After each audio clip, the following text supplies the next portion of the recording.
আসসালামু আলাইকুম ভিউয়ার্স, কেমন আছেন সবাই? আশা করি সকলে ভালো আছেন, সুস্থ আছেন। আজকে আমি আলোচনা করব বিপিএসসি থেকে বাংলাদেশ পাবলিক সার্ভিস কমিশন থেকে প্রকাশিত ৪৭তম বিসিএস সার্কুলার। বিশাল একটি নিয়োগ, প্রতিবারের মতোই মোট ১১২টি পদে ৩,৬৮৮ জনের নিয়োগ বিজ্ঞপ্তি। এখানে বিভিন্ন ক্যাডারে এবং নন ক্যাডারে নিয়োগ দেওয়া হবে। আবেদন শুরু ১০ ডিসেম্বর তারিখ থেকে শুরু হয়ে গেছে অনলাইনে এবং আবেদনের শেষ তারিখ ৩১ ডিসেম্বর। অনলাইনে আবেদনটি করা যায়। অনলাইনে আবেদনের লিঙ্ক স্ক্রিনে দেখতে পাচ্ছেন। এই লিঙ্কটি আমার ভিডিও ডেসক্রিপশন বক্সে অথবা ফার্স্ট কমেন্টে পেয়ে যাবেন। আর এখানে আমি সংক্ষেপে যেই বিষয়গুলো আপনাদের জানা খুবই জরুরি সেই বিষয়গুলো, যেহেতু এটা অনেক বড় একটা সার্কুলার, এত বড় সার্কুলার আসলে ইন ডিটেলস বলতে গেলে অনেক সময় লাগবে। পুরোটা পড়ে শোনালে কিন্তু কোনো কাজে আসবে না। ইম্পর্টেন্ট যে বিষয়গুলো আপনারা খেয়াল রাখতে হবে এই সার্কুলারে, সেই বিষয়গুলো আমি আপনাদেরকে জানিয়ে দিব আজকের ভিডিওতে, যাতে এই বিষয়গুলো মাথায় রেখে আবেদনটি করতে পারেন। চলে যাচ্ছি বিস্তারিত আলোচনায়। বিস্তারিততে যাওয়ার আগে যারা আমার চ্যানেলটিকে এখনো সাবস্ক্রাইব করেননি, সাবস্ক্রাইব করে দিয়ে পাশে থাকা বেল আইকনটি প্রেস করে রাখতে পারেন। তাহলে যখনই নতুন কোনো নিয়োগ বিজ্ঞপ্তি আপলোড দেব, সাথে সাথে আপনার কাছে একটি নোটিফিকেশন চলে যাবে। আর ভিডিওটিতে একটি লাইক দিয়ে শেয়ার করে দিন আপনার ফ্রেন্ডস এন্ড ফ্যামিলিতে, আপনার পরিচিত সকলের কাছে। তাহলে আপনার পাশাপাশি আরো অনেকেই বিজ্ঞপ্তিটি দেখার সুযোগ পাবে।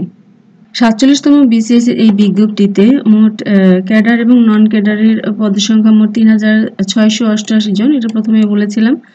এখানে প্রশাসন ক্যাডারে নিয়োগ দেওয়া হবে ২০০ জনকে, পুলিশ ক্যাডারে ১০০ জন, কৃষি ক্যাডারে ১৬৮ জন, স্বাস্থ্য ক্যাডারে সহকারী সার্জনে ১৩৩১ এবং সহকারী ডেন্টাল সার্জনে ৩০ জন, মোট স্বাস্থ্য ক্যাডারে ১৩৬১ জন নিয়োগ দেওয়া হবে। কারিগরি এবং পেশাগত ক্যাডারে ১৮৮৩ জন, বিসিএস সাধারণ শিক্ষা ৯২৯ জন, প্রভাষকের পদে কলেজগুলোর জন্য প্রভাষকের পদে ৯২৯ জন, সরকারি শিক্ষক প্রশিক্ষণ কলেজগুলোর জন্য প্রভাষকের পদ ৯ জন, সরকারি মাদ্রাসায় আলিয়ার জন্য প্রভাষকের পদ ২৭ জন, পলিটেকনিক ইনস্টিটিউট ও টেকনিক্যাল টিচার্স ট্রেনিং কলেজের ইনস্ট্রাক্টর পদে ১২ জন, নন ক্যাডার পদের জন্য নবম গ্রেডের পদে ৪১ জন, আর দশম গ্রেডের পদে ১৫৪ জন এবং ১২তম গ্রেডের পদ হচ্ছে ৬ জন।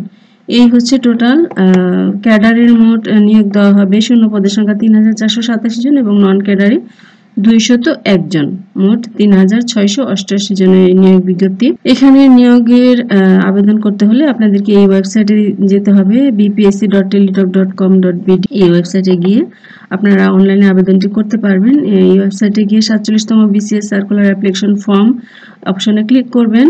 ক্যাডার পছন্দের ভিত্তিতে আপনারা ৩টি ক্যাটাগরি রয়েছে এখানে।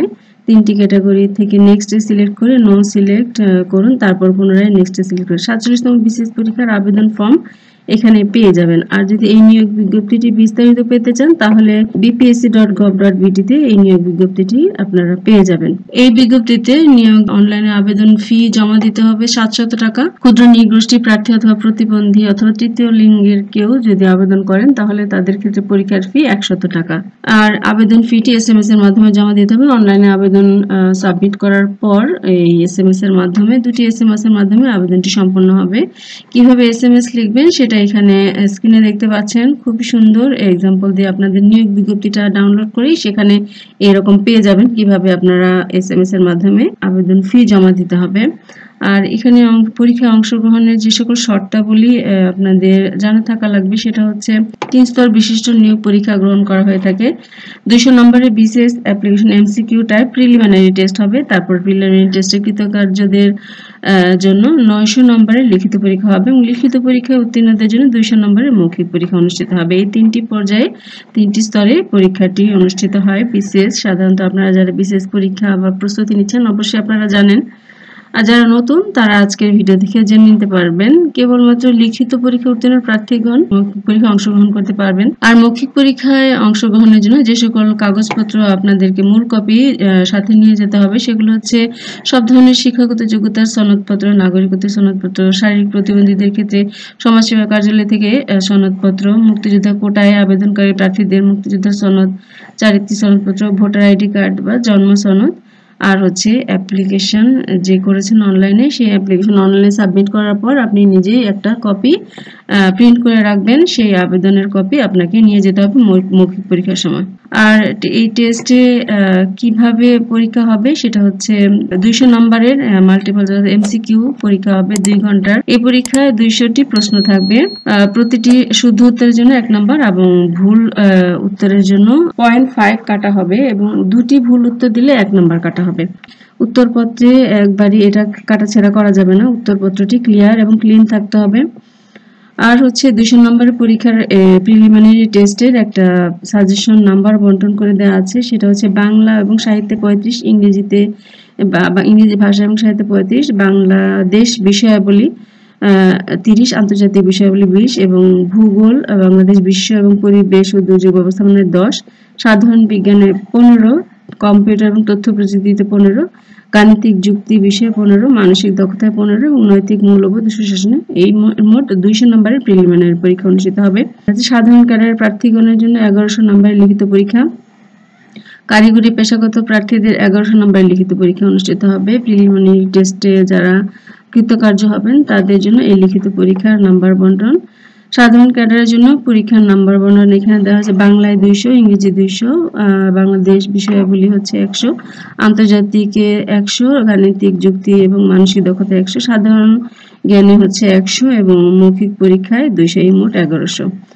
কারিগরি পেশা যারা বা পেশাগত ক্যাডারের জন্য বাংলায় 100, ইংরেজি 200, বাংলাদেশ বিষয়াবলী 200, আন্তর্জাতিক বিষয়াবলী 100 এবং গাণিতিক যুক্তি ও মানসিক দক্ষতা 100। আর সংশ্লিষ্ট পদ বা সার্ভিসের প্রাসঙ্গিক আপনি যে পদের জন্য অ্যাপ্লাই করেছেন সেই পদের প্রাসঙ্গিক বিষয়ে 200, মৌখিক পরীক্ষা 200, এই হচ্ছে 1100। এবার আরো বিস্তারিত যদি নিয়োগ বিজ্ঞপ্তি যাই, সবশেষে যেটা বলা আছে আমি আলাদা করে আর ডিটেলস আলোচনা করলাম না, সংক্ষেপে যে বিষয়গুলো জানা দরকার সেগুলো বলে দিলাম। আর এখানে আর আপনাদের যে বিষয়টা জানা দরকার, অবশ্যই বাংলাদেশের নাগরিক হতে হবে, প্রকৃত নাগরিক হতে হবে। বিদেশিদের যদি নাগরিককে বিয়ে করেন বা বিয়ের জন্য প্রতিজ্ঞাবদ্ধ হন তাহলে আবেদনের অযোগ্য বলে বিবেচিত হবে। প্রার্থীর বয়স 21 থেকে 32 বছর পর্যন্ত।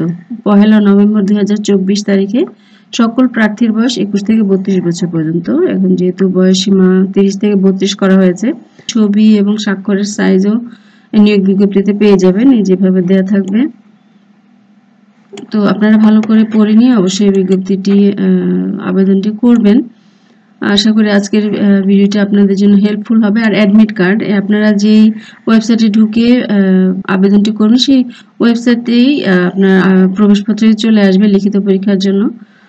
আর মৌখিক পরীক্ষার জন্য যে কিছু শর্তাবলী রয়েছে, এই শর্তাবলী ডকুমেন্টগুলো আপনাদের জমা দিতে হবে, সেটা আমি সংক্ষেপে বলে দিয়েছি কি কি ডকুমেন্ট জমা দিতে হবে মৌখিক পরীক্ষার সময়। আর একটা বিষয় ছিল যেটা প্রিলিমিনারি 47তম বিসিএস পরীক্ষা, অর্থাৎ এই বিজ্ঞপ্তিটির প্রিলিমিনারি টেস্ট সাধারণত আনুমানিক 2025 সালের মে মাসে অনুষ্ঠিত হবে। সো প্রায় 5 মাসেরও বেশি সময় আপনাদের হাতে আছে যারা আবেদন করবেন।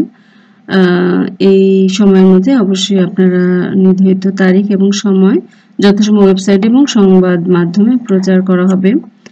লিখিত পরীক্ষা অর্থাৎ প্রিলিমিনারি টেস্ট এবং লিখিত পরীক্ষা যার যার জেলায় অনুষ্ঠিত হবে এবং মৌখিক পরীক্ষা ঢাকায় অনুষ্ঠিত হবে। আর লিখিত পরীক্ষা প্রিলিমিনারি টেস্টের সিলেবাস আপনারা পেয়ে যাবেন bpsc.gov.bt তে। এই ওয়েবসাইটে গেলে আপনারা কি কি সাবজেক্টের উপর, কি কি বিষয়ের উপর, কোন কোন বিষয়ের উপর অনুষ্ঠিত হবে একটা শর্ট সিলেবাস আপনারা পেয়ে যাবেন। এই ছিল মোটামুটি এই বিষয়গুলো জানা থাকলে আপনারা সঠিকভাবে আবেদনটা করতে পারবেন। আশা করি আপনাদের সর্বোচ্চ সফলতা কামনা করে আজকের ভিডিওটি এখানে শেষ করছি। ভালো থাকবেন, সবাই সুস্থ থাকবেন, বেঁচে থাকলে ইনশাআল্লাহ দেখা হবে পরবর্তী কোনো ভিডিওতে। আসসালামু আলাইকুম।